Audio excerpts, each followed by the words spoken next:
बहुत लंबे समय से आपके कमेंट आ रहे थे कि मैम हॉस्टल की डिटेल बता दीजिए कि कैसे हॉस्टल के लिए हम अप्लाई कर सकते हैं, क्या प्रोसेस है, यूनिवर्सिटी में जो है कितने हॉस्टल्स हैं, हमको हॉस्टल कैसे मिल सकता है, क्या मतलब बहुत सारे स्टूडेंट को हॉस्टल दिया जाता है कि नहीं दिया जाता है, क्या मेरिट बेस पे दिया जाता है या ऐसे ही मिल जाता है, किन किन स्टूडेंट को दिया जाता है, क्या फीस है हॉस्टल की, मेस फैसिलिटी क्या है, क्या क्या सुविधाएं दी जाती हैं, और अगर मैं हॉस्टल लेती हूँ तो क्या मुझे ट्रैवल का भी खर्चा देना पड़ेगा, यानी कि मुझे मतलब बहुत ज़्यादा दूरी पे तो हॉस्टल जो है नहीं ना। तो ये सारे बहुत सारे क्वेश्चंस स्टूडेंट के माइंड में होते हैं, तो मैं आज आपको टोटल आपका जितना भी कमेंट है, जितना भी आपका डाउट है, सारे डाउट को इस वीडियो में मैं क्या करने वाली हूँ, क्लियर करने वाली हूँ। किसी भी प्रकार का कोई डाउट नहीं रहने वाला। फिर भी यदि किसी भी प्रकार का आपका क्वेश्चन है तो आप मुझसे कमेंट करके पूछ सकते हैं। आगे चलिए मैं स्टार्ट करती हूँ वीडियो, और मैं आपको बताती हूँ कि गोरखपुर विश्वविद्यालय में जो बॉयज़ के हॉस्टल की अगर बात की जाए तो गोरखपुर विश्वविद्यालय कैंपस की तरफ से 4 बॉयज़ हॉस्टल्स हैं। नाथ चंद्रावत हॉस्टल, संत कबीर हॉस्टल, स्वामी विवेकानंद हॉस्टल और गौतम बुद्ध हॉस्टल, ये 4 हॉस्टल जो हैं ये डीडीयू कैंपस के स्टूडेंट को प्रोवाइड किया जाता है। अब एक-एक करके हम जो है सारे हॉस्टल्स के विषय में जानेंगे। उससे पहले हम गर्ल्स हॉस्टल के विषय में भी जान लेते हैं कि कितने गर्ल्स हॉस्टल जो हैं आपके डीडीयू कैंपस के अंदर। तो डीडीयू से एफ़िलिएटेड जो गर्ल्स हॉस्टल की बात की जाए तो 2 गर्ल्स हॉस्टल है, एक महारानी लक्ष्मीबाई हॉस्टल, एक अलकनंदा हॉस्टल। तो यदि महारानी लक्ष्मीबाई हॉस्टल की मैं बात करूँ तो ये आपका गोरखपुर के हरिओम नगर में स्थित है और यूनिवर्सिटी से लगभग 100 से 150 कदम की दूरी पर है। और अगर मैं अलकनंदा हॉस्टल की बात करूँ तो ये भी लगभग 150 से 200 कदम की दूरी पर है। और अलकनंदा हॉस्टल आपका दीवानी कचहरी बस स्टैंड से ठीक सटे ही है आपका। तो यहाँ पे जो है कौन कौन से स्टूडेंट रहते हैं, किसको ये हॉस्टल्स अलॉट किए जाते हैं, गर्ल्स हॉस्टल की संख्या जो है कम क्यों है, क्या चीज़ें हैं, सारे विषयों पर हम लोग चर्चा करेंगे। तो चलिए एक एक करके सारे हॉस्टल की जो क्वालिटी है उसके विषय में जान लेते हैं। तो चलिए पहला जो हॉस्टल हमारा नाथ चंद्रावत हॉस्टल। तो नाथ चंद्रावत हॉस्टल अगर मैं बात करूं तो इसमें जो है यूजी के स्टूडेंट को रखा जाता है, यानी कि स्नातक स्टूडेंट, बीएससी बीए के स्टूडेंट इसमें क्या कर जाते हैं, बीएससी बीए बीकॉम यानी कि बैचलर डिग्री के जो भी स्टूडेंट होते हैं उनको क्या किया जाता है, बॉयज़ के लिए ये हॉस्टल अलॉट किया जाता है। और इस हॉस्टल की अगर क्षमता की बात की जाए तो इसमें लगभग 270 स्टूडेंट को रखा जाता है। तो हर साल जो है लगभग 270 स्टूडेंट इस हॉस्टल में रहते हैं। अगर बात की जाए कि इस हॉस्टल के वार्डन कौन है तो पूरी प्रोफाइल आप देख सकते हो कि अजय कुमार शुक्ला जो हैं इस हॉस्टल के वार्डन हैं। अगर मैं इनकी क्वालिफ़िकेशन की बात करूँ तो अजय कुमार शुक्ल की क्वालिफ़िकेशन है एमए किया है इन्होंने इंग्लिश लखनऊ यूनिवर्सिटी से, 1995 में पीएचडी किया है इन्होंने लखनऊ यूनिवर्सिटी से 2002 में। तो ये इनका पूरा प्रोफाइल है। तो आप पूरी तरीके से अ, आपका जो हॉस्टल है नाथ चंद्रावत हॉस्टल, इसमें 270 स्टूडेंट रहते हैं। वार्डन जो है आपके अजय कुमार शुक्ल जी हैं। अगले हॉस्टल की तरफ चलते हैं, संत कबीर हॉस्टल। तो संत कबीर हॉस्टल की क्या क्या सुविधाएं हैं उसके विषय में हम जानेंगे। तो इसमें जो है टोटल 148 रूम्स हैं। कितने, 148 रूम हैं इस टोटल इस हॉस्टल में। ये जो आपका हॉस्टल है ये पोस्ट ग्रेजुएट स्टूडेंट को परास्नातक स्टूडेंट को अलॉट किया जाता है।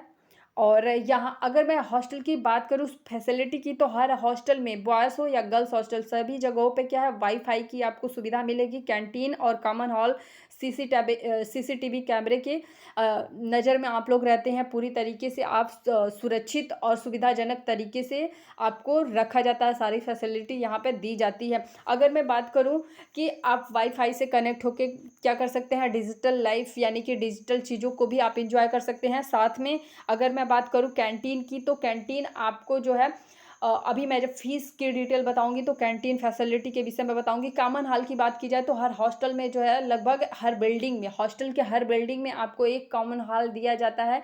और कॉमन हॉल में क्या करते हैं, आप ग्रुप डिस्कशन करके या फिर आपको कभी अपने कमरे में रह करके नहीं पढ़ने का मन करता है या खुली जगह पर पढ़ने का मन करता है तो आप कॉमन हॉल में बैठ करके पढ़ सकते हैं या ग्रुप स्टडी भी कर सकते हैं। तो इस प्रकार से हर बिल्डिंग में आपको कॉमन हॉल मिल जाएगा। और इस प्रकार से ये दूसरे हॉस्टल की डिटेल हमने जान ली। अभी इस हॉस्टल के जो वार्डन है उनकी प्रोफाइल देख लेते हैं। तो आपके जो वार्डन है वो संजय सर हैं और ये आपके कॉमर्स डिपार्टमेंट के क्या हैं, हेड हैं, ठीक है। ये आपके कॉमर्स डिपार्टमेंट के प्रोफेसर हैं, तो इनका प्रोफाइल जो है आप देख सकते हैं। आगे मैं बात करूँ स्वामी विवेकानंद हॉस्टल की, तो स्वामी विवेकानंद हॉस्टल में जो है ला स्टूडेंट को रखा जाता है, ला स्टूडेंट को स्वामी विवेकानंद हॉस्टल में रखा जाता है। अगर मैं बात करूँ कि ला स्टूडेंट के जो वार्डन हैं, यानी कि ला स्टूडेंट हॉस्टल के जो वार्डन हैं उनका क्या नाम है, तो चंद्रशेखर सर जो हैं इसके वार्डन हैं, जो लॉ ऑफ डिपार्टमेंट के हेड और डीन हैं। तो आपको बहुत ही बेहतर सुविधा मिलता है एक ये कि आप उस वार्डन के साथ में रहते हो जहाँ पे जिस विषय की आप शिक्षा ले रहे हो। तो ये सारी बहुत ही बेहतर बेहतर सुविधाएं आपको डीडीयू यूनिवर्सिटी के हॉस्टल में देखने के लिए मिल जाएगा। ये सर की पूरी आपकी जो है पूरी प्रोफाइल है। आगे मैं बता दूं, जो चौथे नंबर का आपका हॉस्टल है गौतम बुद्ध हॉस्टल। अगर बात की जाए इसमें कितने स्टूडेंट को रखा जा सकता है, तो इसमें भी 270 स्टूडेंट को रखा जाता है। और इस तरीके से आप लोगों ने ये 4 हॉस्टल्स के विषय में जान लिया। अगर मैं बात करूं कि ये हॉस्टल कितनी दूरी पे है, तो यूनिवर्सिटी के ठीक बैक गेट दीक्षा भवन से लगे हुए आपका गौतम बुद्ध हॉस्टल है। बहुत ज़्यादा डिस्टेंस पे नहीं, लगभग 15 से 20 कदम पर ही क्या ये हॉस्टल उपस्थित है। तो जो भी बॉयज़ हॉस्टल हैं वो लगभग यूनिवर्सिटी से एकदम बगल में ही हैं, और गर्ल्स हॉस्टल जो है लगभग 100 से 50 कदम की दूरी पे हैं। अब चलिए गर्ल्स हॉस्टल की बात करते हैं। तो पहला गर्ल्स हॉस्टल आपका है महारानी लक्ष्मीबाई छात्रावास। महारानी लक्ष्मीबाई छात्रावास जो है गोरखपुर के हरिओम नगर में है। इसमें जो स्टूडेंट के रखने की संख्या है, इसमें कुल 500 छात्रों को रखा जा सकता है, छात्राओं को रखा जा सकता है, यानी कि 500 छात्राओं को हर वर्ष इसमें पढ़ने के लिए रखा जाता है। अगर रूम की संख्या की बात की जाए तो 203 रूम हैं इसमें। टोटल कितने रूम हैं? टोटल 203 रूम हैं, और 500 स्टूडेंट्स, गर्ल्स स्टूडेंट इस हॉस्टल में रह कर के पढ़ाई करती हैं। किस किस कोर्स की ये स्टूडेंट हो सकती हैं? तो BA, BSc, BCom, MA, MCom, LLB, BCA, MCA, LLM, ये सारी ही कैटेगरी की ये स्टूडेंट हैं जो क्या करती हैं, इस कैंपस में रह कर के पढ़ाई करते हैं, यानी कि इस हॉस्टल में रह के पढ़ाई करते हैं। अब महारानी लक्ष्मीबाई के जो कैंपस के अंदर अलग अलग बिल्डिंगें हैं उनके विषय में जानेंगे। तो 203 कमरे सिर्फ एक बिल्डिंग के नहीं, बल्कि महारानी लक्ष्मीबाई हॉस्टल के अंदर आपके जो 5 क्या हैं अपार्टमेंट है, 5 आपके भवनें हैं। पहला जो है गोदावरी भवन है, कालिंदी भवन है, मंदाकिनी और कादम्बरी 1 और कादम्बरी 2, ठीक है ना। इस तरीके से कुल 5 बिल्डिंगें हैं जिसमें 500 छात्राओं को रखा जाता है। तो इस तरीके से यहाँ पे भी आपको क्या मिल जाता है, आपको कैंटीन की सुविधा मिल जाएगी, यानी कि मेस की सुविधा मिल जाएगी, वाईफाई, कॉमन हॉल, ये सारी फैसिलिटी भी यहाँ पे आपको देखने के लिए मिलेगी। इसके बाद हम यहाँ पे इनके वार्डन को जान लेते हैं। तो विनीता पाठक मैम जो है यहाँ की वार्डन है, महारानी लक्ष्मीबाई हॉस्टल की जो वार्डन है विनीता पाठक है। आगे और अगर मैं बात करूँ इनकी क्वालिफिकेशन की, तो ये पॉलिटिकल साइंस डिपार्टमेंट की क्या है, प्रोफेसर हैं। अगर मैं बात करूं अलकनंदा हॉस्टल की, जो गर्ल्स हॉस्टल क्या दूसरे नंबर का गर्ल्स हॉस्टल है, तो इसकी ये आपका जो है दीवानी कचहरी, गोरखपुर के दीवानी कचहरी के बस स्टैंड से ठीक लगे हुए है, और ये जो है काफ़ी नज़दीक है यूनिवर्सिटी से। तो आप आराम से पैदल भी आप अपने हॉस्टल से यूनिवर्सिटी तक जा सकते हैं। अलकनंदा हॉस्टल की अगर बात की जाए तो इसमें कुल 54 कमरे हैं, और 143 गर्ल्स स्टूडेंट को यहाँ पर रखा जाता है। इसमें जो है स्नातकोत्तर स्टूडेंट को रखा जाता है, और स्नातकोत्तर स्टूडेंट में भी अगर मैं बताऊँ आपको, तो इसमें PhD student, BEd student, MEd student को रखा जाता है। तो अलकनंदा किस में कौन कौन रहते हैं? पीएचडी के स्टूडेंट, बीएड के स्टूडेंट और आपके एमएड के स्टूडेंट रखे जाते हैं। अगर बात करूं यहाँ की जो वार्डन है, तो यहाँ की वार्डन है शोभा गौर मैम। शोभा गौर मैम की क्वालिफिकेशन जो है, इन्होंने डीडीयू से ही अपनी सारी क्वालिफिकेशन जो है पूरी की है। सारी एजुकेशन इनकी डीडीयू कैंपस से ही पूरा हुआ है, और इन्होंने जो है एमए साइकोलॉजी से किया है डीडीयू यूनिवर्सिटी से 1984 में, और एमएड कर रखा है इन्होंने गोरखपुर यूनिवर्सिटी से 1986 में, और पीएचडी भी इन्होंने एजुकेशन से किया है डीडीयू यूनिवर्सिटी से 1992 में। तो इस प्रकार से आपने अपने डीडीयू कैंपस से रिलेटेड 6 हॉस्टल्स के विषय में जान लिया, जिसमें 4 आपके बॉयज़ हॉस्टल हैं, 2 आपके क्या है गर्ल्स हॉस्टल हैं। सारे डिटेल आप लोगों ने जान ली। अब इसके बाद आते हैं कि आखिर में हॉस्टल की जो फीस है वो कितनी लगती है। क्योंकि सबसे बड़ा मुद्दा यही होता है कि आप हॉस्टल के विषय में तो जान लिए, सारी फैसिलिटी आप आराम से रह सकते हो, लेकिन इतने आराम के बाद जो है आपको फ़ीस कितनी देनी पड़ेगी, क्योंकि सुविधाओं से तो यही प्रतीत हो रहा है कि बहुत ज़्यादा फ़ीस लगने वाली है। तो आपको घबराने की ज़रूरत नहीं है, जो आपकी फ़ीस लगती है वो बहुत ही कम लगती है। 10 से 10,000 अभी बताया जा रहा है, लेकिन 10 से 12 तक आपकी जो होती है कासा मनी, सिक्योरिटी मनी के तौर पे जो है, ये आपका चार्ज लिया जाता है हॉस्टल के लिए। प्लस मैं आपको बता दूँ, सिर्फ़ 10,000 नहीं, ये जो 10,000 है ये पूरे साल का है। 10 से 12,000 ये हो सकता है। 10 से 12,000 जो है पूरा फ़ीस आपका है पूरे साल का। ये आपका क्या होता है, आपके रूम रेंट एक तरीके से समझ लें, या हॉस्टल का चार्ज होता है। इसके बाद जो आप खाना खाते हो यानी कि कैंटीन का चार्ज होता है, तो कैंटीन एक तरीके से जान लीजिए कि यूनिवर्सिटी कैंपस का जो कैंटीन होता है वो किसी न किसी का टेंडर लिया हुआ होता है। तो वो लोग जो चार्ज लेते हैं वही चार्ज आप लोगों को पे करना होता है। इसमें यूनिवर्सिटी की कोई दखल-अंदाज़ी नहीं होती है, और बहुत ही बेहतर सुविधा ये इसमें मिल जाता है आपको कैंटीन की तरफ से, कि जितने टाइम आप हॉस्टल में रहोगे उतने टाइम का ही आपको चार्ज पे करना होता है। ये नहीं कि जैसे आप पीजी में रहते हो या फिर अदर प्राइवेट हॉस्टल में जब आप रहते हो, किसी अदर प्राइवेट कॉलेज के हॉस्टल में या फिर बाहर किसी भी हॉस्टल में रहते हो, तो वहाँ पे आपको पूरे महीने का चार्ज देना पड़ता है। पर यहाँ पे ऐसा नहीं है। यहाँ पे आप पूरे साल का जो है बस 10 से 12,000 जो आपका रूम रेंट है वो आप दोगे, और इसके बाद जो आपका कैंटीन या मेस का चार्ज है, तो उसमें आप जितना खाते हो उतना ही लगता है। पर टाइम का जो आपका चार्ज होता है उतना ही देना पड़ता है आपको, बहुत एक्स्ट्रा नहीं देना पड़ता है। तो अगर मैं पूरा ओवरऑल खर्चे की बात करूँ तो 3,3200 रुपये आपका पूरे साल का पर महीने का खर्चा आता है। अगर मैं बात करूँ कि 1 महीने में आपका टोटल कितना ओवरऑल खर्चा आ जाएगा रूम और आपका कैंटीन का मिला कर के, तो रूम और कैंटीन का मिला कर के एक स्टूडेंट पे पर महीने 3,3200 रुपये खर्च आते हैं। क्योंकि आप महीने के 30 दिन लगभग नहीं हॉस्टल में ही खाते हो, कभी कोई फेस्टिवल पड़ गया, कभी आप घर आ जाते हो, कभी हॉस्टल बंद हो जाता है, तो इस तरीके से कई सारे रीजन्स में क्या होता है कि आपको आपके मेस का खर्चा आपसे बच जाता है।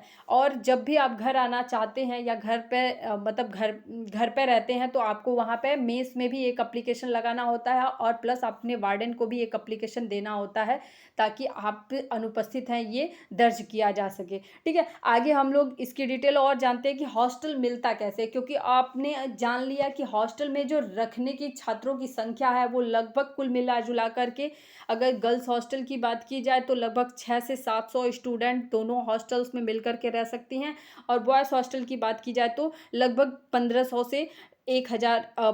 से 1000 स्टूडेंट जो है हॉस्टल में रह सकते हैं। तो आखिर किस बेस पे इन स्टूडेंट को रखा जाता है, क्योंकि लगभग यूनिवर्सिटी में 40 से 45,000 स्टूडेंट हर साल पढ़ने आते हैं।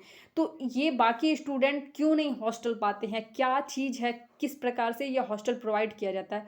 तो पहला तो ये, आप जो एंट्रेंस एग्ज़ाम दे रहे हो इसमें आपकी जो रैंकिंग है वो बेहतर होनी चाहिए, आपके नंबर जो होने चाहिए बहुत बेहतर होने चाहिए। अच्छे नंबर होंगे तो आपको हॉस्टल फैसिलिटी आसानी से मिल पाएगी। ठीक है, पहला ये कि आप जो है एंट्रेंस एग्ज़ाम क्वालिफ़ाई करो और आपका एडमिशन हो जाए। फिर जब हॉस्टल फॉर्म आता है तो हॉस्टल फॉर्म आप फिल करो, उसके बाद आपका हॉस्टल फॉर्म फिल करने के बाद एक मेरिट तैयार की जाती है। ये मेरिट किस बेस पे तैयार की जाती है, तो 12th, अगर आप ग्रेजुएशन करने जा रहे हो तो 12th के मार्क्स प्लस एंट्रेंस एग्ज़ाम के मार्क्स को कंबाइन करके आपका मेरिट तैयार किया जाता है। यदि आप पीजी के बाद हॉस्टल फैसिलिटी चाहते हो तो आपके बाकी जो क्वालिफ़िकेशन के मार्क्स होते हैं उनको भी कंबाइन करके प्लस एंट्रेंस एग्ज़ाम का जो नंबर होता है उसे कंबाइन करके मेरिट लिस्ट क्या किया जाता है, तैयार किया जाता है।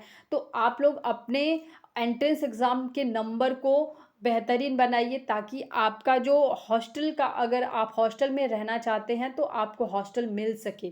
ठीक है, आगे और डिटेल जान लेते हैं कि विश्वविद्यालय से कितनी दूरी पे है और क्या-क्या सुविधाएँ आपको इन हॉस्टल्स में मिल सकती हैं।